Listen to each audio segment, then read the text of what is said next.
Welcome to Pindar Poetry. We hope you learned something new. You start by confirming you have an admin account and the enrollment token so changes apply. Next, back up the current MDM configuration and device profiles. This preserves rollback options if something breaks.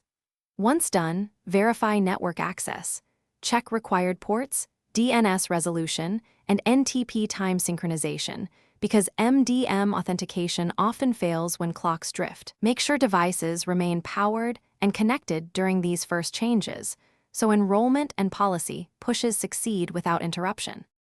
You should reissue or re-upload certificates immediately if any cert is expired or mismatched. MDM depends on trust chains. Then re-enroll a single test device to validate the flow, watching for authentication, profile install, and token errors. While doing this, compare server-side logs to the client logs to pinpoint 4xx or 5xx responses and token mismatches. This shows whether the issue is network, auth, or policy. If policies fail, adjust payloads and retry enrollment to isolate the faulty configuration. You finish by rolling validated changes to a small cohort and monitoring for 24 to 48 hours to catch regressions early.